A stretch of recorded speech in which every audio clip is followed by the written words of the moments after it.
신부가 안 온다. 1979년 10월 어느 토요일 오후 2시 충남 논산마을 회관 앞마당에서 터진 다급한 외침에 하객들의 웅성거림이 순식간에 멈춰섰습니다. 동네 잔치처럼 북적이던 결혼식장 분위기가 한순간에 얼어붙었습니다. 시멘트 바닥에 돗자리를 깔아놓은 무대 위에서는 38살 신랑 박춘호가 감색 양복을 입고 서 있었는데 그의 얼굴이 순식간에 하얗게 질렸습니다. 뭔 소리야? 윤정아가 안 온다고? 하객 중 한 명이 큰 소리로 되물었습니다. 회관 안은 순식간에 술렁였고 평상복과 정장을 입은 동네 사람들은 서로를 돌아보며 어리둥절한 표정을 지었습니다. 춘호는 떨리는 손으로 머리를 쓸어 올리며 회관 입구 쪽을 애타게 바라봤습니다. 그의 이마에는 굵은 땀방울이 맺혀 있었고 숨소리가 거칠어졌습니다. 아까 미용실에서 하얀 드레스 입고 나오는 걸 분명히 봤는데.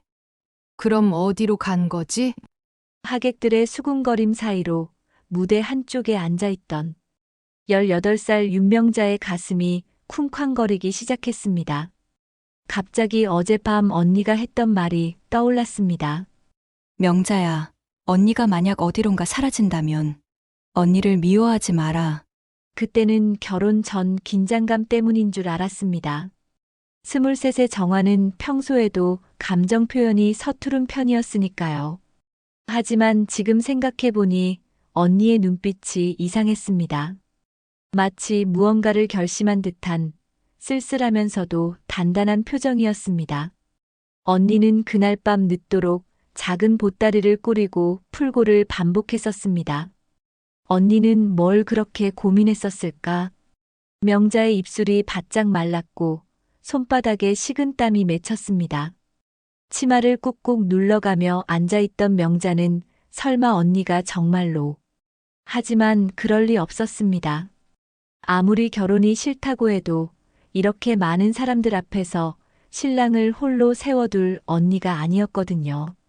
회관 한쪽에서는 춘호의 어머니인 60살 이정순이 얼굴을 붉히며 안절부절 못하고 있었습니다. 감색 치마 저고리에 곱게 차려입은 이정순은 동네에서 체면을 중시하기로 소문난 사람이었는데 이런 망신을 당하리라곤 꿈에도 생각하지 못했습니다. 우리 며느리가, 우리 정화가 어디 갔는지 모르겠네요. 분명 무슨 급한 일이 생긴 거예요. 이정순이 떨리는 목소리로 하객들에게 변명하자 사람들은 더욱 수상쩍다는 표정을 지었습니다. 특히 동네 아낙네들은 한복 치마 자락을 매만지며 서로 귀띔했습니다. 요즘 처녀들이 말이야. 시집 가기 싫으면 튀는 게 유행이래.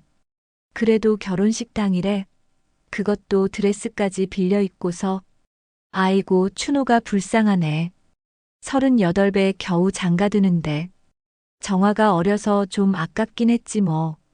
춘호는 이런 수군거림을 들으며 주먹을 꽉 쥐었습니다.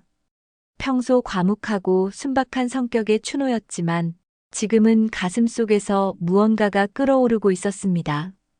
분노인지 슬픔인지 알 수 없는 감정이 목구멍까지 차올랐습니다. 그는 정화를 진심으로 사랑했습니다. 어릴 때부터 옆집에 살면서 봐왔지만 정화가 예쁜 처녀로 자라는 모습을 보며 언젠가부터 마음을 빼앗겼었습니다. 정화가 정말 도망간 건가?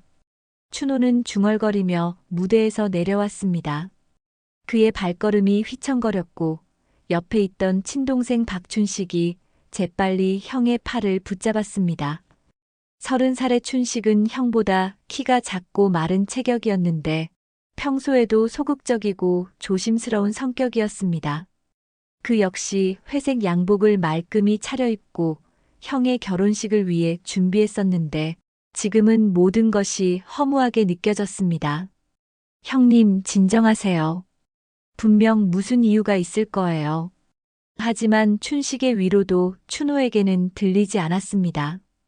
춘호는 회관 밖으로 나가 골목 안쪽을 바라보며 목을 길게 빼고 서 있었습니다. 하얀 웨딩드레스를 입고 환하게 웃으며 나타날 신부를 간절히 기다리고 있었습니다. 명자는 블라우스 소매를 만지작거리며 언니를 떠올렸습니다. 정화는 고등학교를 졸업하지 못하고 집안일을 돕느라 학업을 포기했지만 명자만은 끝까지 공부시키겠다며 늘 격려해 주었습니다. 그런 착하고 책임감 강한 언니가 결혼식 당일에 사라질 리 없었습니다. 마을 이장이 나서서 사람들을 정리하기 시작했습니다. 일단 오늘은 이렇게 됐으니 모두들 집으로 돌아가시죠. 신부가 나타나면 다시 알려드릴 테니. 하지만 하객들은 쉽게 발걸음을 돌리지 못했습니다. 이런 일이 처음이었거든요. 더구나 동네에서 소문난 예쁜 처녀가 결혼식 당일에 사라진다니 앞으로 몇 달은 이 이야기로 떠들썩할 게 뻔했습니다. 해가 서쪽으로 기울기 시작했고 회관안은 점점 어두워졌습니다. 하객들이 하나둘씩 자리를 뜨기 시작했고 아이들마저 조용해졌습니다. 명자는 치마를 반듯하게 펴고 앉아 무대 위에서 홀로 언니를 기다렸지만 윤정화는 끝내 나타나지 않았습니다. 언니, 어디 있어? 명자의 간절한 부름이 텅 빈 회관에 메아리 쳤습니다. 하지만 대답은 돌아오지 않았고 단지 가을바람만이 회관 문틈으로 스며들어 촛불을 흔들어댔을 뿐입니다. 회관이 텅 비어가는 동안 명자의 머릿속에는 일주일 전 언니가 했던 말들이 계속 맴돌았습니다. 명자야, 나 정말 이 결혼하기 싫어. 그날 밤 두 자매가 나란히 누워있던 작은 방에서 정화는 천장을 바라보며 속마음을 털어놓았습니다. 명자는 그때 언니의 진짜 마음을 제대로 이해하지 못했었습니다. 언니, 그래도 박춘호 아저씨는 착한 분이잖아. 착하다고 다 좋은 건 아니야. 명자야, 춘호 아저씨를 남자로 본 적이 있니? 정화의 물음에 명자는 고개를 갸우뚱했습니다. 춘호는 어릴 때부터 동네에서 봐온 아저씨였습니다. 명자가 기억하는 가장 오래된 춘호의 모습은 23 총각 시절이었는데 그때도 이미 명자에게는 그냥 동네 아저씨일 뿐이었습니다. 언니도 어릴 때부터 춘호 아저씨를 봐왔잖아요. 그게 문제야. 내가 8살 때 춘호 아저씨는 23이었어. 내가 중학교 다닐 때 아저씨는 30이 넘었고 지금도 나한테는 그냥 옆집 아저씨일 뿐이야. 정화의 목소리에는 깊은 체념이 담겨 있었습니다. 15살 차이라는 것은 단순히 나이의 문제만이 아니었습니다. 정화에게 춘호는 연애 감정을 느낄 수 있는 남자가 아니라 어릴 때부터 봐온 동네 아저씨였습니다. 그럼 언니는 어떤 남자와 결혼하고 싶은데? 서울에서 만날 수 있는 나와 비슷한 나이의 멋진 남자. 대학도 나오고 넥타이도 매고 출근하는 영화에서 보는 것 같은 남자 말이야. 정화의 눈에는 그때 잠깐 빛이 돌았습니다. 상상 속에 로맨스를 그리는 23 처녀의 꿈이 담겨 있었습니다. 언니, 서울 가고 싶어? 응, 정말 가고 싶어. 큰 회사에 취직해서 월급도 받고 예쁜 원피스도 사 입고 밤에는 공부도 계속하고 싶어. 고등학교도 못 졸업했잖아. 정화는 집안 사정 때문에 고등학교 2학년 때 학업을 포기해야 했습니다. 가난한 농가에서 장녀로서 동생들을 돌보느라 자신의 공부는 뒤로 미뤄야 했던 것입니다. 우리 집 사정이 어떤지 너도 알지? 내가 시집가서 받을 예단으로 남동생 고등학교 보내야 하고 너 대학교 학비도 마련해야 하고. 정화의 어깨가 작게 떨렸습니다. 언니는 울고 있었지만 소리를 내지 않으려 애쓰고 있었습니다. 언니, 명자야, 난 이 마을에서 나고 자랐어. 그리고 이대로 옆집 아저씨와 결혼해서 또 이 마을에서 늙어 죽는 거야. 서울 구경 한번 못 해보고. 정화의 목소리는 점점 작아졌습니다. 23의 나이에 이미 자신의 인생이 정해져 버린 것에 대한 절망감이 느껴졌습니다. 명자는 지금 회관에서 그때의 기억을 떠올리며 가슴이 먹먹해졌습니다. 언니가 얼마나 답답했을지, 얼마나 절망스러웠을지, 이제야 조금 이해할 수 있을 것 같았습니다. 정아야, 어디 있냐? 밖에서 동네 아저씨들이 정아를 찾는 목소리가 들렸습니다. 하지만 시간이 흐를수록 그 목소리들은 점점 작아졌고 사람들은 하나둘 포기하는 듯 했습니다. 혹시 정말 도망간 건 아닐까? 요즘 젊은 것들이 그런다던데. 하객들의 수군거림이 명자의 귀에 들렸습니다. 명자는 화가 났지만 한편으로는 그들의 추측이 맞을 수도 있다는 생각이 들어 더욱 괴로웠습니다. 회관 한쪽에서는 춘호가 여전히 입구를 바라보며 서 있었습니다. 38배 나이에 처음 장가드는 날, 신부가 나타나지 않는 현실을 받아들이기 힘들어하는 모습이었습니다. 형님, 이제 집으로 가시죠. 동생 춘식이 조심스럽게 말을 걸었지만 춘호는 고개를 젓기만 했습니다. 아니야. 정화가 올 거야. 분명히 무슨 이유가 있을 거야. 춘호의 목소리에는 간절함이 배어 있었습니다. 그는 정화를 진심으로 사랑했습니다. 비록 나이 차이가 많이 났지만 예쁘고 총명한 정화에게 마음을 빼앗긴 지 오래였습니다. 정화는 착한 아이야. 이런 식으로 사람을 속이지 않아. 하지만 춘호도 마음 한편에서는 불안해하고 있었습니다. 정화가 결혼을 그리 달가워하지 않는다는 것을 모르지 않았거든요. 다만 시간이 지나면 마음을 열어줄 것이라고, 자신의 진심을 알아줄 것이라고 믿고 있었을 뿐입니다. 명자는 춘호를 바라보며 복잡한 심정이 들었습니다. 춘호는 나쁜 사람이 아니었습니다. 술도 안 마시고 성격도 온순했으며 정화를 정말 아꼈습니다.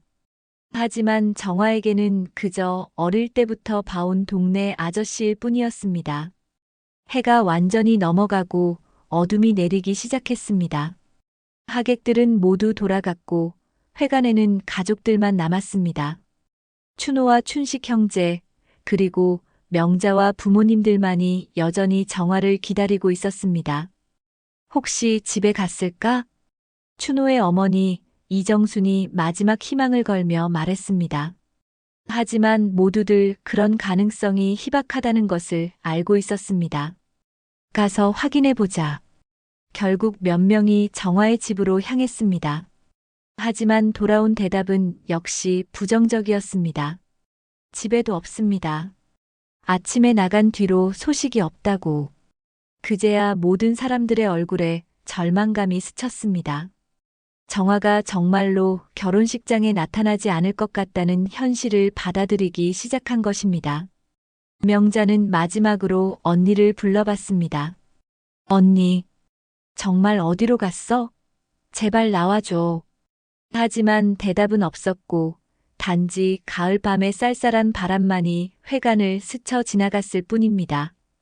그날 밤 윤정화는 영영 돌아오지 않았습니다. 오늘의 이야기 시작합니다. 구독과 좋아요는 무료이니 꼭 눌러주시고 끝까지 함께 해주세요. 회관에는 안 가.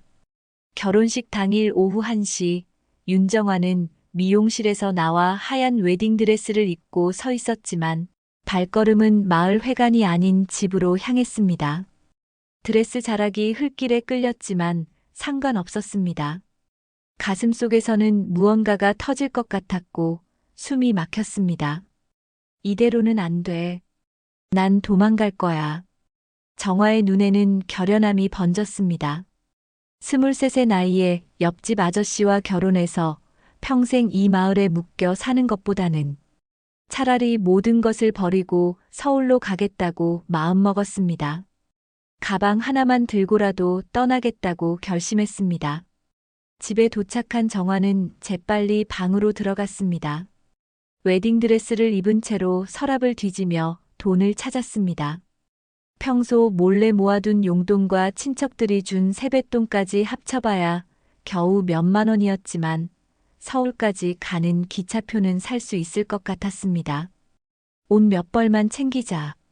정화는 작은 보따리에 속옷과 평상복 몇 벌을 넣기 시작했습니다. 손이 바들바들 떨렸지만 멈출 수 없었습니다. 지금 가지 않으면 평생 기회가 없을 것 같았거든요. 서울에 가서 공장이라도 식당일이라도 하면서 살겠다는 생각뿐이었습니다. 서울 가서 일자리를 구해야지. 밤에는 야간 학교라도 다니면서 공부를 계속하자. 정화는 중얼거리며 짐을 쌌습니다. 고등학교도 제대로 마치지 못한 자신이지만 서울에 가면 뭔가 다른 인생이 펼쳐질 것 같았습니다. 그때까지도 자신이 얼마나 무모한 일을 하려는 건지 정확히 깨닫지 못했습니다. 정화야, 뭐 하냐? 갑자기 방문이 벌컥 열리며 시어머니 이정순이 들어왔습니다. 정화는 깜짝 놀라 보따리를 등 뒤로 숨겼지만 이미 늦었습니다. 이정순의 예리한 눈에는 정화의 모든 행동이 다 보였습니다. 지금 뭐 하는 거냐? 회관에서 모든 사람들이 기다리고 있는데. 이정순의 목소리는 분노로 떨렸습니다. 감색 치마 저고리를 말끔히 차려입은 그녀는 며느리가 될 정화가 이런 행동을 한다는 것이 믿기지 않았습니다. 동네에서 가장 체면을 중시하는 집안의 며느리가 결혼식 날 도망치려 한다니 상상도 할 수 없는 일이었습니다. 어머님, 저는 이 결혼 못하겠어요. 정화가 떨리는 목소리로 말했습니다. 드레스를 입고 있었지만 얼굴은 하얗게 질려 있었고 눈에는 절망감이 가득했습니다. 뭔 소리냐? 이미 다 정해진 일이고 하객들도 다 와 있는데 지금 와서 무슨 소리냐? 이정순이 큰 소리를 쳤습니다. 그녀의 목소리에는 분노와 함께 당황스러움이 섞여 있었습니다. 우리 춘호가 널 얼마나 좋아하는데 그 애가 널 얼마나 애타게 기다렸는지 아냐? 38가지 총각으로 있으면서 너만 기다렸단 말이야. 이정순의 말에 정화는 더욱 괴로운 표정을 지었습니다. 춘호가 자신을 좋아한다는 것을 모르는 건 아니었습니다. 하지만 그것만으로는 결혼할 수 없었습니다. 저는 춘호 오빠를 사랑하지 않아요. 그냥 동네 아저씨일 뿐이에요. 어릴 때부터 봐온 사랑이 뭐가 중요하냐? 좋은 남자 만나서 잘 사는 게 중요하지. 춘호가 얼마나 착한 남자인데 술도 안 마시고 성격도 온순하고. 이정수는 정화의 팔을 잡아 끌었습니다. 하지만 정화는 발을 버티며 저항했습니다. 싫어요. 저는 서울에 가서 살고 싶어요. 공부도 더 하고 싶고 직장도 다니고 싶어요. 직장? 시집 가서 애 낳고 사는 게 여자의 본분이다. 무슨 헛소리냐? 저도 제 인생이 있어요. 꿈이 있다고요. 꿈? 시골 처녀가 무슨 꿈? 우리 집안 체면이 어떻게 되는데? 동네 사람들이 뭐라고 할지 생각해봐. 이정순이 정화의 보따리를 빼앗으려 했습니다. 정화는 필사적으로 보따리를 지키려 했고 두 사람은 좁은 방 안에서 격렬한 실랑이를 벌였습니다. 놓아주세요. 제 인생이에요. 안 돼. 우리 집 체면이 어떻게 되는데 온 동네 사람들한테 어떻게 얼굴을 들고 다녀. 체면이 그렇게 중요해요? 저 한 사람의 인생보다요? 당연하지. 개인보다 가문이 중요한 거야. 너 혼자 살겠다고 우리 가족 전체가 망신당할 순 없어. 실랑이가 격해지면서 정화가 뒤로 비틀거렸습니다. 웨딩드레스의 긴 자락이 발에 걸렸고 정화는 균형을 잃고 뒤로 넘어졌습니다. 앗! 정화의 비명과 함께 둔탁한 소리가 났습니다. 정화의 뒤통수가 방 한쪽에 있던 오래된 문갑의 날카로운 모서리에 세게 부딪힌 것입니다. 문갑은 할아버지 때부터 내려온 단단한 목재였고 그 모서리는 세월에 닳아 더욱 날카로워져 있었습니다. 아이고! 이정순이 깜짝 놀라 소리쳤습니다. 정화는 바닥에 쓰러진 채 움직이지 않았고 하얀 드레스 뒤편으로 붉은 피가 번지기 시작했습니다. 피는 점점 더 많이 흘렀고 바닥에 작은 웅덩이를 만들어 갔습니다. 정화야, 정화야. 이정순이 다급하게 정화를 흔들었지만 반응이 없었습니다. 정화의 얼굴은 창백했고 숨소리도 거의 들리지 않았습니다. 문갑 모서리에는 피가 묻어 있었고 그 모습이 마치 사건의 참혹함을 증언하는 듯 했습니다. 죽었나? 설마, 설마. 이정순의 온몸이 덜덜 떨렸습니다. 정화의 목에 귀를 대고 맥박을 확인해 봤지만 너무 당황한 나머지 제대로 느껴지지 않았습니다. 숨소리도 거의 들리지 않아서 정말 죽은 것 같았습니다. 어떡하지? 어떡하지? 내가 정화를 죽였나? 이정수는 공황 상태에 빠졌습니다. 만약 정화가 정말 죽었다면, 그리고 이것이 알려진다면 어떻게 될까요? 며느리를 죽인 시어머니라는 오명을 쓰게 될 것이고, 아들 춘호의 인생도 망가질 것입니다. 안 돼. 절대 안 돼. 우리 집안이 망한다. 이정순의 머릿속에 무서운 생각이 스쳤습니다. 이 일을 아무도 모르게 해야 한다는 생각이었습니다. 정화가 도망갔다고, 결혼을 거부하고 어디론가 사라졌다고 말하면 되지 않을까 하는 생각이었습니다.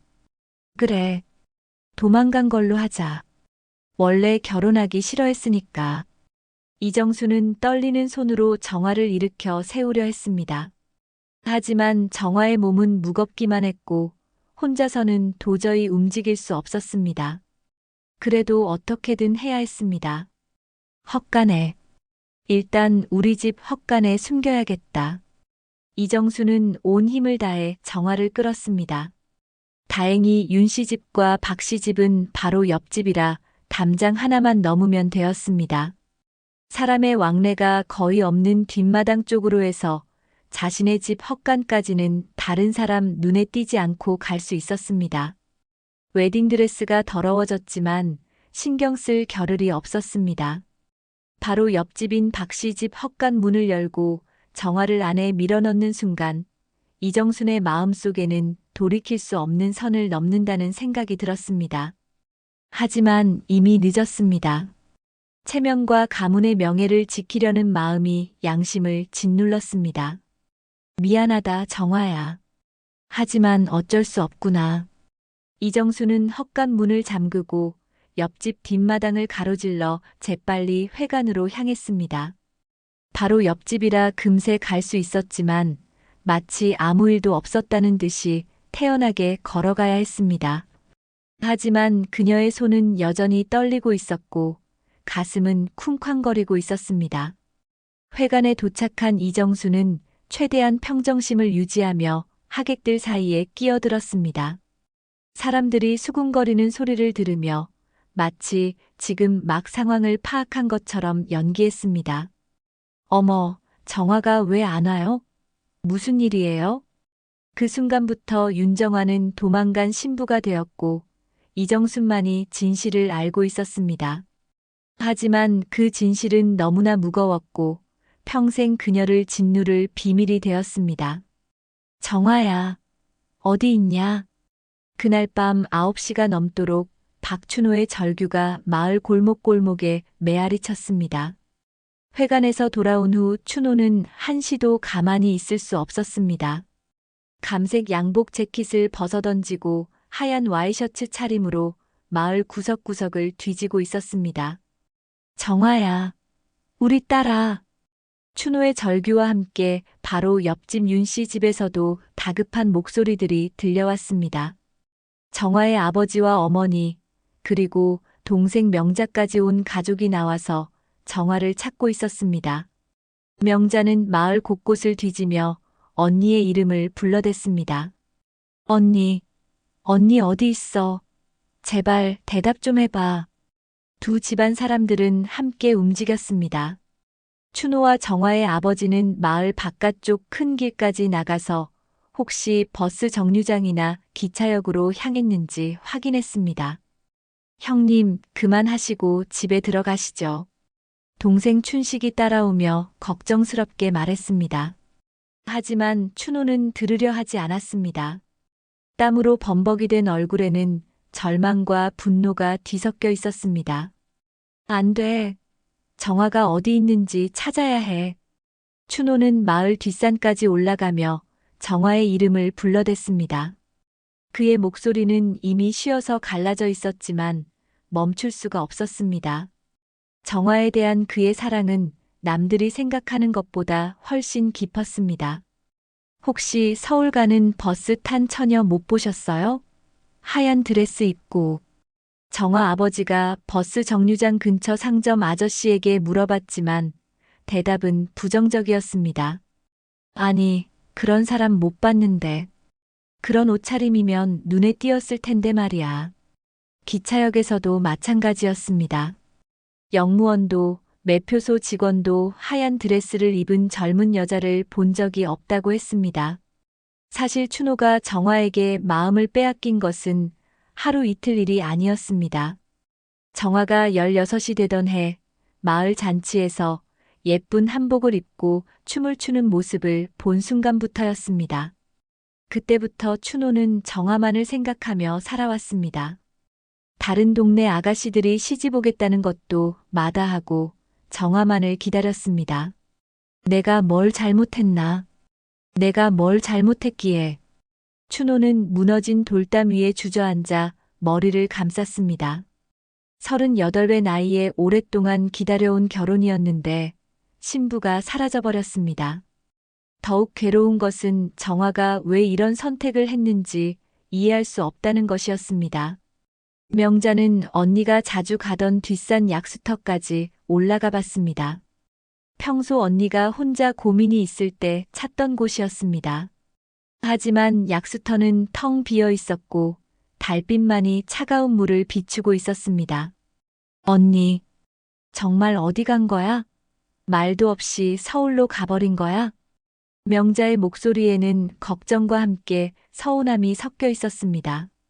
아무리 결혼이 싫다고 해도 동생에게는 한마디 말이라도 해주고 갔어야 하는 것 아닌가요? 정화는 착한 사람이야. 분명 무슨 이유가 있을 거야. 춘호는 여전히 정화가 자발적으로 도망갔다는 것을 믿고 싶지 않았습니다. 누군가 강제로 데려갔거나 무슨 사고라도 당한 것이 아닐까 걱정했습니다. 정화가 정말 어디 간 거지? 정화의 아버지 윤봉수는 딸이 걱정되면서도 한편으로는 화가 났습니다. 아무리 결혼이 싫다고 해도 이렇게 온 가족과 상대방 가족까지 걱정시킬 일은 아니었습니다. 우리 정화가 원래 그런 아이가 아닌데. 정화의 어머니는 눈물을 훔치며 중얼거렸습니다. 딸이 어디서 무엇을 하고 있을지, 혹시 위험한 일을 당한 건 아닌지 걱정이 앞섰습니다. 정화야, 어디 있으면 나와줘. 내가 잘못했으면 사과할게. 춘호의 목소리에는 간절함이 배어 있었습니다. 그는 정화를 정말로 사랑했습니다. 나이 차이가 많이 난다는 것도 알고 있었고, 정화가 처음에는 어색해할 수도 있다는 것도 이해했습니다. 하지만 시간이 지나면 자신의 진심을 알아줄 것이라고 믿었습니다. 결혼이 정해진 후 춘호는 마치 다른 사람이 된 것 같았습니다. 평소보다 일찍 일어나서 몸단장을 하고 정화 집 앞을 지날 때면 괜히 기침을 해서 자신의 존재를 알리곤 했습니다. 그리고 정화가 시장에 나갈 때면 우연인 척 마주치려고 애썼습니다. 형님, 정말 이제 그만하시고 집에 가세요. 내일 아침에 온 마을 사람들과 함께 다시 찾아봅시다. 춘식이 형의 어깨를 두드리며 달랐습니다. 춘식도 마음이 아팠습니다. 형이 정화를 얼마나 사랑하는지 옆에서 지켜봐 왔거든요. 정화야, 제발 대답해줘. 춘호는 마지막으로 한 번 더 정화의 이름을 불렀습니다. 하지만 돌아오는 것은 가을밤 찬바람뿐이었습니다. 이렇게 양가 가족들이 모두 나서서 밤늦게까지 정화를 찾았지만 결국 아무런 소득이 없었습니다. 어디에서도 정화의 행적을 찾을 수 없었습니다. 결국 모든 사람들이 집으로 돌아왔습니다. 춘식은 형을 방에 들여보내고 부엌에서 물을 떠다가 건네주었습니다. 형님, 물이나 드세요. 목이 다 쉬셨잖아요. 고맙다, 춘식아. 너까지 고생시켜서 미안하다. 춘호는 물을 마시며 창문 너머를 바라봤습니다. 바로 옆집인 윤 씨 집이 보였습니다. 정화가 살던 집, 아침까지만 해도 신부가 될 준비를 하던 집이었습니다. 형님, 일단 주무세요. 내일 아침에 온 마을 사람들과 함께 다시 찾아보겠습니다. 춘식이 형을 달래며 말했습니다. 춘호는 고개를 끄덕였지만 쉽게 잠들 수 없을 것 같았습니다. 시간이 흘러 밤이 깊어갔습니다. 춘호는 방에서 뒤척이고 있었고 춘식은 평소 형이 하던 집 단속을 대신하기 위해 마당으로 나왔습니다. 대문은 제대로 잠겼는지 헛간문은 괜찮은지 확인하는 것이 형의 일과였는데 오늘은 형이 너무 지쳐서 잠들었으니 자신이 해야 했습니다. 헛간문도 확인해야지. 춘식이 뒤뜰로 향하다가 걸음을 멈췄습니다. 어디선가 희미한 소리가 들려오는 것 같았습니다. 아주 작은 소리였습니다. 처음에는 바람 소리인가 싶었는데 귀를 기울여 보니 뭔가 다른 소리 같았습니다. 뭐지? 춘식은 소리가 나는 방향으로 조심스럽게 다가갔습니다. 소리는 헛간 쪽에서 나는 것 같았습니다. 더 가까이 다가가자 소리가 조금 더 선명해졌습니다. 분명히 사람의 신음소리 같았습니다. 여자의 목소리 같기도 했습니다. 춘식의 심장이 빠르게 뛰기 시작했습니다. 설마 정화가 헛간에 있는 건 아닐까요? 누구 있어요? 춘식이 조심스럽게 물어봤습니다. 하지만 그 순간 모든 소리가 뚝 끊어졌습니다. 마치 누군가 춘식의 목소리를 듣고 숨을 죽인 것 같았습니다. 정말 누구 있나요? 춘식이 다시 물어봤지만 대답은 없었습니다. 이번에는 정말로 조용했습니다. 바람 소리조차 들리지 않았습니다. 춘식은 헛간 문 앞까지 다가갔습니다. 문에는 자물쇠가 채워져 있었습니다. 평소와 다름없이 잠겨 있었습니다. 이상하네. 분명 소리가 났는데. 춘식은 한참을 기다려봤지만 더 이상 소리가 나지 않았습니다. 결국 자신의 착각이었나 보다 하고 돌아서려는 순간이었습니다. 아주 희미하게 또 소리가 들렸습니다. 하지만 이번에는 더욱 작고 약한 소리였습니다. 마치 의식을 잃어가는 사람의 신음 같았습니다. 춘식은 온몸에 소름이 돋았습니다. 분명히 헛간 안에 누군가 있었습니다. 하지만 왜 대답을 하지 않는 걸까요? 혹시 정화, 아니 형수님? 춘식이 더 작은 목소리로 물어봤습니다. 하지만 역시 대답은 없었습니다. 단지 희미한 신음소리만 계속 들려올 뿐이었습니다. 춘식은 무서워졌습니다. 뭔가 끔찍한 일이 벌어진 것 같은 느낌이 들었습니다. 하지만 확신할 수는 없었습니다. 만약 자신의 착각이라면 형님만 더 괴롭게 만들 뿐이었습니다. 내가 너무 예민해진 건가? 춘식은 결국 집으로 돌아왔습니다. 하지만 그날 밤 그는 잠을 이루지 못하고 계속 뒤척였습니다. 헛간에서 들었던 그 희미한 신음소리가 계속 귓가에 맴돌았습니다. 헛간 안에서는 여전히 희미한 신음소리가 계속되고 있었지만 이제 아무도 그 소리를 듣지 못했습니다. 윤정화는 혼자 어둠 속에서 의식을 잃었다 깨어나기를 반복하며 고통스러운 밤을 보내고 있었습니다. 40년이라는 긴 세월이 흘렀습니다. 1979년 그날 이후 마을은 신부가 도망갔다는 말로 사건을 봉인했습니다. 사람들은 처음 몇 달 동안은 수군거렸지만 시간이 지나면서 점점 잊혀져 갔습니다. 하지만 관련된 사람들에게는 그날이 평생의 상처로 남았습니다. 가장 큰 고통을 받은 사람은 시어머니 이정순이었습니다. 내가 며느리를 죽였어.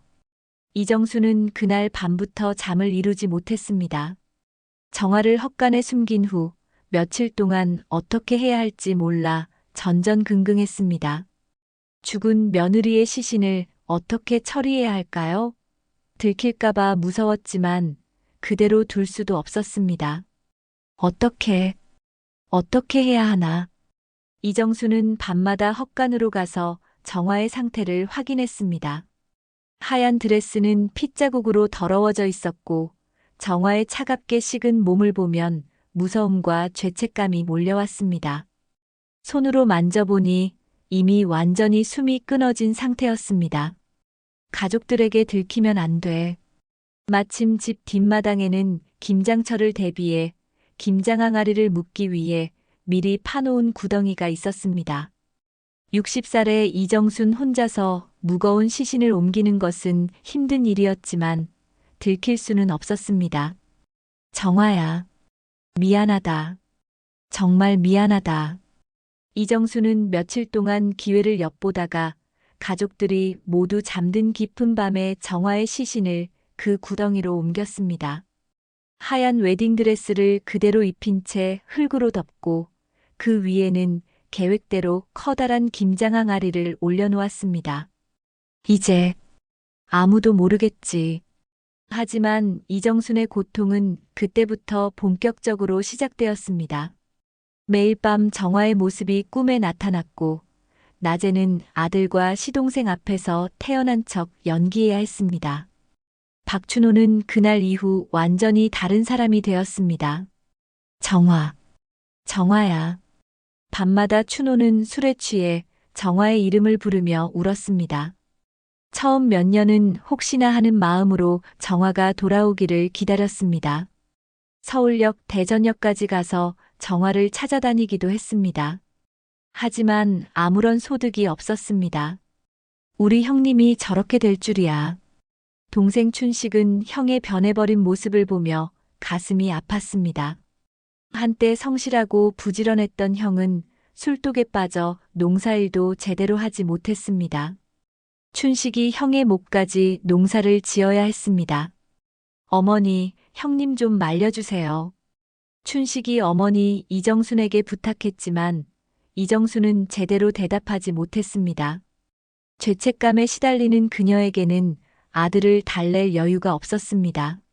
춘호야, 술 좀 그만 마셔라. 이정순이 아들에게 말하면 춘호는 더욱 격해졌습니다. 어머니는 정화 편이세요? 날 버리고 간 그년 편이시냐고요. 그게 아니라. 그럼 왜 정화를 막지 않으셨어요? 어머니가 미리 알고 계셨던 거 아니에요? 춘호의 날카로운 추궁에 이정수는 식은땀을 흘렸습니다. 혹시 아들이 진실을 눈치챈 건 아닐까요? 정화의 부모님들도 큰 충격을 받았습니다. 윤봉수와 아내는 결혼식 당일 딸이 사라진 후 죄인이 된 기분이었습니다. 우리가 정화를 잘못 키웠나? 아니야, 정화가 원래 그런 아이가 아니었는데. 정화 부모는 서로를 원망하기도 하고 딸을 원망하기도 했습니다. 말없이 도망간 딸이 원망스러우면서도 한편으로는 혹시 무슨 일을 당한 건 아닌지 걱정이 앞섰습니다. 박씨 집에 어떻게 얼굴을 들고 다니겠어. 정화 어머니는 동네에서 살기가 힘들어졌습니다. 사람들을 마주칠 때마다 고개를 숙여야 했고 뒷담화가 들려올 때마다 가슴이 찢어졌습니다. 저 집 딸이 신랑을 버리고 도망갔다더라. 체면이 말이 아니지. 이런 말들이 귀에 들릴 때마다 정화 어머니는 울음을 터뜨렸습니다. 우리 떠나자. 결국 정화 가족은 1년 후 다른 마을로 이사를 갔습니다. 더 이상 이 마을에서는 살 수 없었기 때문입니다. 딸 하나 때문에 온 가족이 고향을 떠나야 하는 현실이 원망스럽기도 했지만 어쩔 수 없었습니다. 세월이 흘러 1985년이 되었을 때 춘호는 마을 사람들의 권유로 다른 여자와 재혼을 했습니다. 하지만 그 결혼도 오래가지 못했습니다. 춘호는 술에 취할 때마다 정화를 부르며 첫 번째 아내를 그리워했고 두 번째 아내는 그것을 견디지 못하고 떠났습니다. 왜 날 버리고 갔냐? 왜? 춘호의 원망은 점점 깊어져 갔습니다. 정화가 자신을 사랑하지 않았다는 것을, 결혼식 당일까지도 도망칠 생각을 하고 있었다는 것을 받아들일 수 없었습니다. 정화 그년이 날 속이고 도망갔어. 시간이 지날수록 춘호의 사랑은 미움으로 변해갔습니다. 한편 윤명자만은 서울로 올라가 살면서도 언니에 대한 그리움을 놓지 못했습니다. 언니는 어디에 있어? 제발 나타나줘. 언니가 너무 보고 싶어. 명자는 대학에 진학한 후에도 틈만 나면 언니를 찾아다녔습니다. 서울 곳곳을 뒤지며 혹시나 하는 마음으로 언니의 흔적을 찾으려 했습니다. 명자는 결혼을 하고 아이를 낳았지만 언니에 대한 그리움은 사라지지 않았습니다. 엄마, 이모는 왜 사진이 없어요? 아이가 묻자 명자는 대답할 말을 찾지 못했습니다. 언니의 사진들은 모두 가족들이 치워버렸습니다. 너무 아픈 기억이었거든요. 이모는 먼 곳에 가셔서 살고 계셔. 명자는 그렇게 대답할 수밖에 없었습니다. 춘식은 밤마다 40년 전 그날의 기억에 시달렸습니다. 내가 그때 정말 들은 게 여자의 신음소리였을까? 내가 그때 확인했어야 했을까? 하지만 이내 스스로를 달랬습니다. 아니야. 고양이나 들짐승 소리였을 수 있어. 그날 형수 찾는다고 힘들어서 헛것을 들은 거지. 춘식은 그렇게 자신을 위로하며 40년을 살아왔습니다. 하지만 가끔 술에 취한 형이 정화의 이름을 부를 때면 그날 밤의 기억이 생생하게 되살아났습니다. 그때 내가 용기를 냈었다면. 하지만 이미 돌이킬 수 없는 일이었습니다. 이정수는 1995년 세상을 떠났습니다. 임종 직전까지도 정화의 이름을 불렀지만 끝내 진실을 말하지는 못했습니다. 정화야, 미안해. 정말 미안해. 그 비밀은 그녀와 함께 땅속으로 묻혔습니다. 2015년 춘호는 84세가 되어 요양원에 들어갔습니다. 오랜 음주로 건강이 완전히 망가진 상태였습니다. 춘식은 76세가 되었지만 여전히 형을 돌보며 그날 밤의 기억에 시달렸습니다. 여기 뭐가 있네? 2019년 3월 어느 화창한 봄날, 논산시 재개발 공사장에서 굴삭기 기사의 당황스러운 목소리가 울렸습니다. 오래된 박씨 집터를 파헤치던 중 땅속 깊은 곳에서 무언가 하얀 것이 드러났습니다. 공사 중단. 현장 감독이 급하게 소리쳤습니다. 굴삭기가 멈춰서자 공사장은 순간 정적에 휩싸였습니다. 작업자들이 하나둘씩 모여들어 구덩이를 들여다봤습니다. 저게 뭐지? 땅속에서 나온 것은 빛바랜 하얀 천 조각이었습니다. 40년의 세월을 땅속에서 보낸 그것은 누렇게 변색되었지만 여전히 드레스의 형태를 유지하고 있었습니다. 드레스 같은데? 웨딩드레스 아냐? 한 작업자가 말했습니다.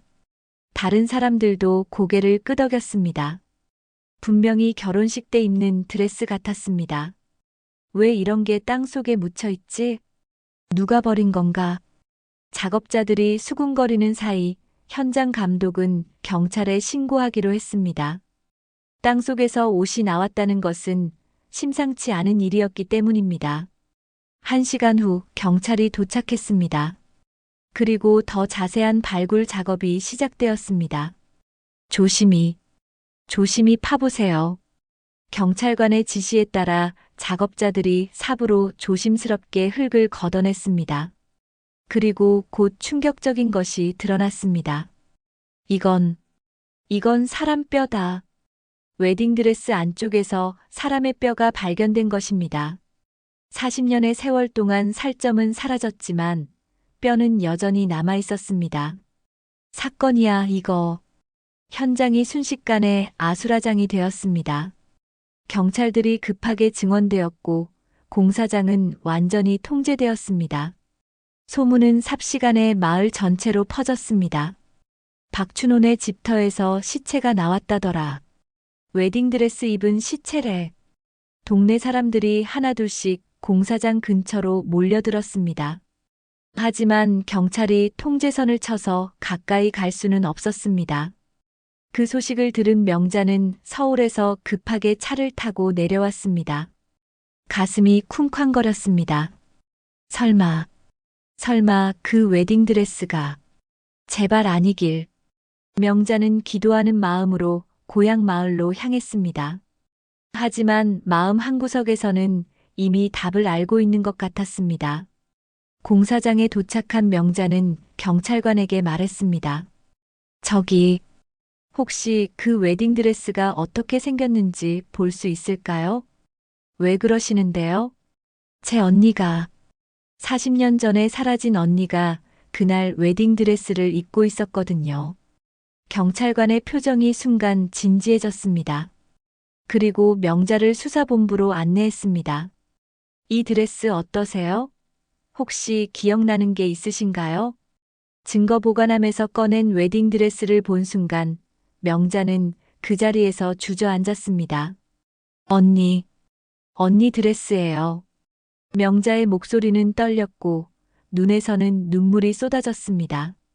비록 40년의 세월로 누렇게 변했지만 그 드레스는 분명히 언니가 입었던 것이었습니다.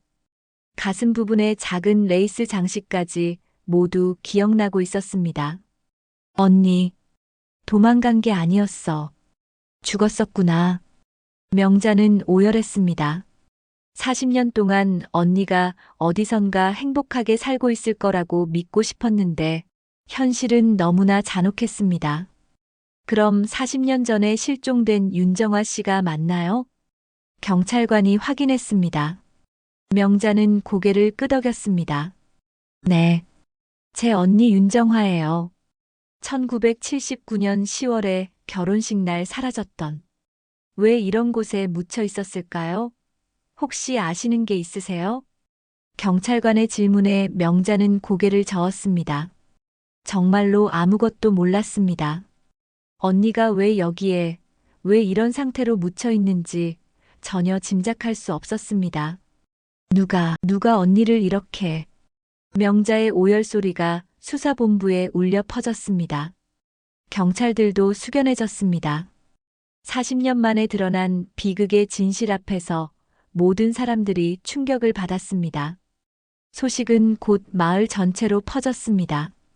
정화가 죽어 있었다더라. 40년 동안 박춘혼의 집 뒤에 묻혀 있었다는데, 그럼 도망간 게 아니라 죽은 거였네. 사람들은 경악했습니다. 40년 동안 도망간 신부라고 생각했던 윤정화가 사실은 죽어서 땅 속에 묻혀 있었다는 것이었습니다. 그럼 누가 죽였나? 왜 박춘혼의 집 뒤에 묻혀 있지? 의심의 시선이 박 씨 집안으로 향했습니다. 하지만 당시 관련자들 중 많은 사람들이 이미 세상을 떠났거나 늙어서 정확한 기억을 잃은 상태였습니다. 요양원에서 소식을 들은 춘호는 큰 충격을 받았습니다. 정화가 죽었다고? 84세의 춘호는 휠체어에 앉아 말도 제대로 하지 못하는 상태였지만 그 소식을 듣고는 눈이 번쩍 뜨였습니다. 그럼 정화는 나를 버리고 도망간 게 아니었단 말인가? 40년 동안 품고 살았던 원망과 미움이 순간 무너져 내렸습니다. 정화가 자신을 사랑하지 않아서 도망간 것이 아니라 무슨 사고를 당한 것이었습니다. 춘식도 충격을 받았습니다. 그럼 내가 그날 밤 들었던 소리가 40년 동안 자신을 달래왔던 모든 변명들이 한순간에 무너졌습니다. 그날 밤 헛간에서 들었던 것은 정말로 정화의 신음소리였던 것입니다. 내가 그때 확인했었다면. 춘식은 자책감에 무너졌습니다. 자신이 조금만 더 용기를 냈었다면 정화를 살릴 수 있었을지도 모르는 일이었습니다. 마을 전체가 충격에 휩싸였습니다. 40년 동안 믿어왔던 모든 것이 거짓이었다는 것이 밝혀진 것입니다. 윤정화는 도망간 것이 아니라 죽어 있었고 누군가가 그녀를 죽이고 숨겼던 것이었습니다. 누가 우리 언니를 죽였어? 명자의 절규가 경찰서 조사실에 울려 퍼졌습니다. 64세가 된 명자는 40년 만에 드러난 진실 앞에서 분노로 온몸이 떨리고 있었습니다. 웨딩드레스를 입은 채 발견된 언니의 유골을 확인한 후 명자는 완전히 다른 사람이 되어 있었습니다. 춘호, 춘식, 니들이 죽였지. 명자는 요양원에서 휠체어를 탄 채 끌려온 84세 춘호와 76세 춘식을 향해 소리쳤습니다.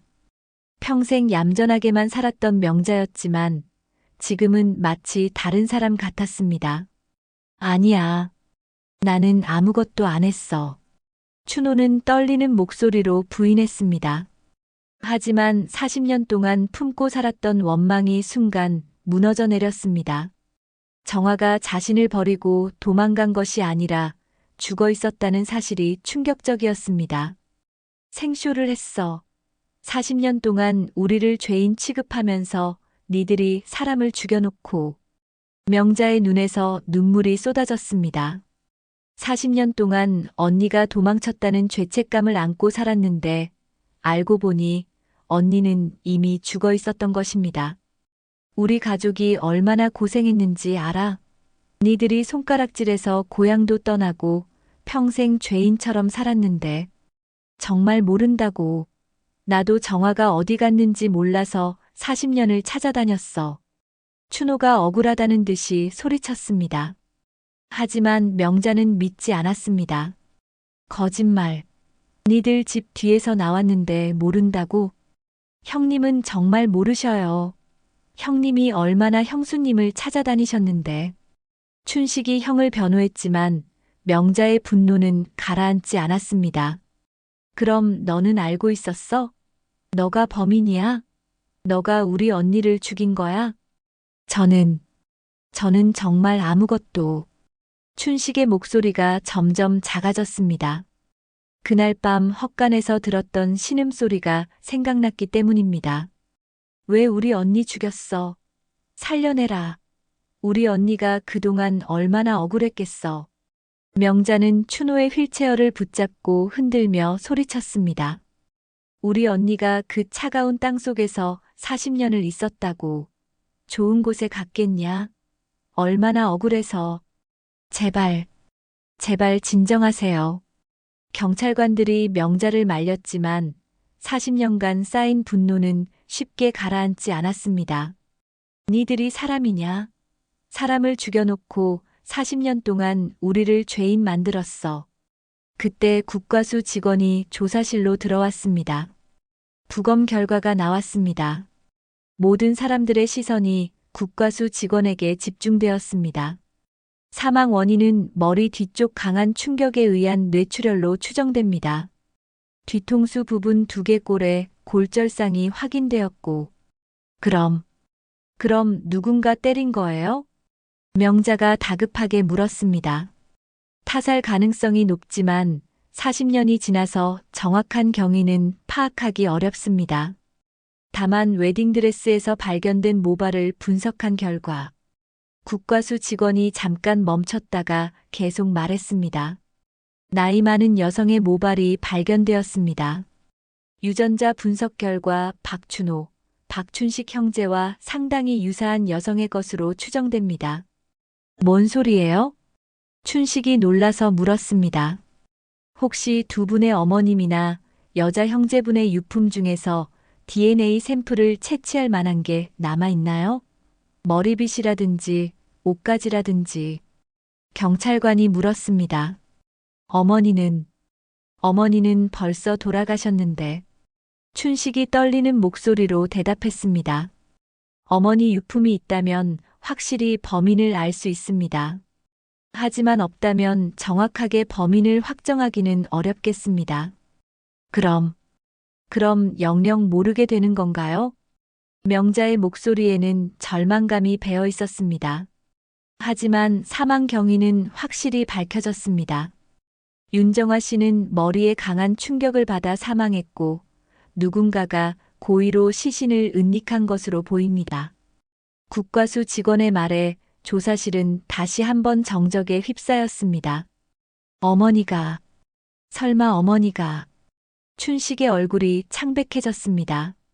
갑자기 어머니의 마지막 모습이 떠올랐습니다. 임종 직전 어머니가 정화야, 미안하다 라고 중얼거렸던 것이 기억났습니다. 춘식아, 무슨 생각하냐? 형 춘호가 물었지만 춘식은 대답할 수 없었습니다. 설마 어머니가 정화를 죽였다는 말인가요? 그것도 가능한 일일까요? 명자는 여전히 분노에 차 있었습니다. 어쨌든 니들 집에서 일어난 일이야. 니들이 책임져. 우리도 억울해요. 정말 아무것도 몰랐다고요. 춘호의 목소리에는 억울함과 함께 슬픔이 섞여 있었습니다. 40년 동안 정화를 원망하며 살았는데 알고 보니 정화는 이미 죽어 있었던 것입니다.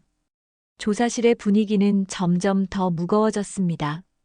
40년 만에 드러난 진실은 모든 사람들에게 충격이었고 아직도 밝혀지지 않은 비밀이 남아 있었습니다. 어머니 빚이 있습니다. 춘식이 떨리는 목소리로 말했습니다. 경찰서 조사실에서 DNA 샘플 이야기가 나온 후 춘식은 하루 종일 고민했습니다. 그리고 마침내 결심을 굳혔습니다. 어머니가 평생 쓰시던 나무빗이 있어요. 서랍 깊숙이 보관해뒀습니다. 국과수 직원의 눈이 번쩍 뜨였습니다. 그 빗에서 DNA를 채취할 수 있다면 확실히 알 수 있겠습니다. 일주일 후 결과가 나왔습니다. 완벽히 일치합니다. 웨딩드레스에서 발견된 모발은 고 이정순 씨의 것이 확실합니다. 경찰관의 발표에 조사실이 순간 조용해졌습니다. 모든 사람들이 충격에 빠져 말을 잃었습니다. 어머니가 정말로. 춘호의 입에서 신음 같은 소리가 나왔습니다. 84세의 노인은 휠체어에 앉아 온몸을 떨었습니다. 그럼 내가 그날 밤 들었던 소리가. 춘식의 얼굴이 하얗게 질렸습니다. 40년 동안 자신을 달래왔던 모든 핑계가 한순간에 무너져 내렸습니다. 내가 그날 밤에 헛간에서 소리를 들었습니다. 춘식의 고백이 터져 나왔습니다. 뭐라고? 명자가 날카롭게 물었습니다. 정화 씨가 사라진 그날 밤, 내가 집 단속을 하러 나갔다가 헛간에서 여자의 신음소리를 들었어요. 분명히 들었어요. 그럼 왜 확인 안 했어? 왜? 명자가 춘식에게 달려들려고 했지만 경찰관이 말렸습니다. 겁이 났어요. 무서워서. 그리고 혹시 잘못 들은 건가 싶어서. 춘식은 무너지며 고백했습니다. 그날 밤 내가 용기를 냈었다면 정화 씨를 살릴 수 있었을지도. 살릴 수 있었다고? 그럼 언니가 그때 살아있었다는 말이야? 명자의 목소리가 점점 커졌습니다. 모르겠어요. 정말 모르겠어요. 소리가 나서 확인하려 했는데 무서워서. 춘식의 고백에 춘호도 충격을 받았습니다. 춘식아, 넌 왜 그때 나한테 말하지 않았냐? 형님도 너무 힘들어 하셔서. 그리고 확신이 서지 않았어요. 형제의 대화를 듣던 명자는 더욱 분노했습니다. 그럼 언니가 헛간에서 죽어가고 있었다는 말이야. 도움을 청하고 있었는데 니들이 모른 척 했다는 거야. 미안해요. 정말 미안해요. 춘식이 무릎을 꿇고 사과했습니다. 하지만 명자의 분노는 가라앉지 않았습니다. 그때 경찰관이 추가 조사 결과를 발표했습니다.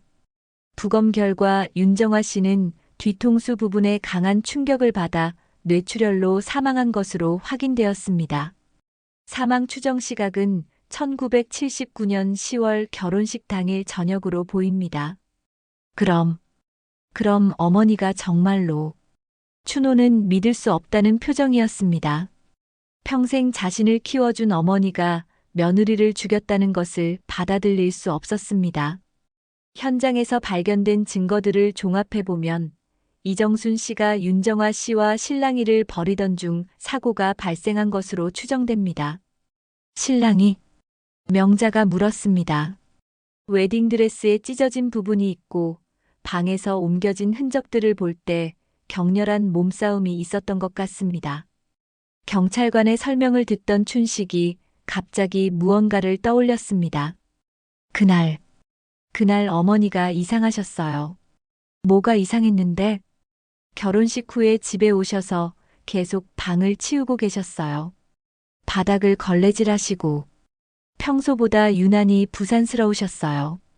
춘식의 증언에 퍼즐이 맞춰지기 시작했습니다. 그리고 며칠 후에 뒤뜰에 김장 항아리를 혼자 묻으셨어요. 도와드리겠다고 했는데 혼자 하신다고 하시면서 김장 항아리를 혼자? 경찰관이 주목했습니다. 네. 그때 이상하다고 생각했어요.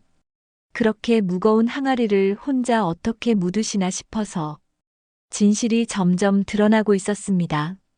그럼 어머님이 정화 씨와 실랑이를 벌이다가 사고로 죽게 하신 후 시신을 뒤뜰에 묻고 그 위에 김장 항아리를 올려놓으신 것 같습니다. 국과수 직원의 결론에 모든 사람들이 충격을 받았습니다. 춘호는 휠체어에서 몸을 떨며 오열하기 시작했습니다. 어머니, 어찌 이런 일을. 정화야, 정화야. 84세 노인의 울음소리가 조사실을 가득 메웠습니다. 40년 동안 정화를 원망하며 살았는데 알고 보니 정화는 억울하게 죽은 피해자였습니다. 나는 한평생 정화를 원망하며 살았어. 어머니, 이 죄를 어찌하실 겁니까? 춘호의 절규는 복도까지 울려 퍼졌습니다. 명자도 무너졌습니다. 언니의 억울함이 밝혀진 것은 다행이었지만 40년이라는 세월은 돌이킬 수 없었습니다. 언니, 우리 언니, 얼마나 무서웠을까? 얼마나 아팠을까? 명자는 바닥에 주저앉아 엉엉 울었습니다. 춘식도 무릎을 꿇고 눈물을 쏟았습니다. 내가 그날 밤 용기를 냈었다면 정화 씨를 살릴 수 있었을지도. 형수님, 정말 죄송합니다. 정말 죄송합니다. 조사실은 울음바다가 되었습니다. 40년 만에 드러난 진실은 모든 사람들에게 상처를 남겼습니다. 경찰관이 마지막으로 말했습니다. 고 이정순 씨는 이미 돌아가셨기 때문에 형사처벌은 불가능합니다. 하지만 윤정아 씨의 명예는 회복되었습니다. 명자는 고개를 들어 창문 밖을 바라봤습니다. 햇살이 따스하게 들어오고 있었습니다. 그 햇살 속에서 하얀 웨딩드레스를 입고 환하게 웃는 언니의 모습이 스쳐 지나가는 것 같았습니다. 언니, 이제 억울함이 풀렸죠? 이제 좋은 곳에서 편히 쉬세요. 명자의 작은 속삭임과 함께 40년 동안 감춰져 있던 비극의 진실이 마침내 세상에 완전히 드러났습니다. 모든 사람들이 울고 있는 가운데 윤정화의 영혼은 마침내 자유로워진 것 같았습니다. 그로부터 한 달 후 요양원에서 춘호의 부고 소식이 전해졌습니다. 박춘호 씨가 돌아가셨습니다. 의사가 조용히 말했습니다. 춘호는 정화의 진실을 알고 난 후 며칠 동안 아무 말도 하지 않았습니다. 그리고 어느 날 아침 두 손으로 정화의 낡은 사진을 꼭 감싸고는 편안한 얼굴로 세상을 떠났습니다. 형님, 이제 형수님을 만나러 가셨나 봅니다. 춘식이 형의 임종을 지키며 중얼거렸습니다. 춘호의 얼굴에는 40년 만에 처음으로 평화로운 미소가 떠올라 있었습니다. 명자는 춘호의 장례식에 참석했습니다. 분노했던 마음도 이제는 어느 정도 가라앉았습니다. 춘호 씨도 피해자였네요. 명자는 관 앞에서 조용히 말했습니다.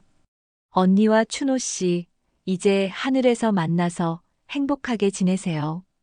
춘식은 형의 관 앞에서 무릎을 꿇고 절했습니다. 형님, 정말 죄송했습니다. 그날 밤 제가 용기를 냈었다면. 하지만 이미 모든 것은 끝났습니다.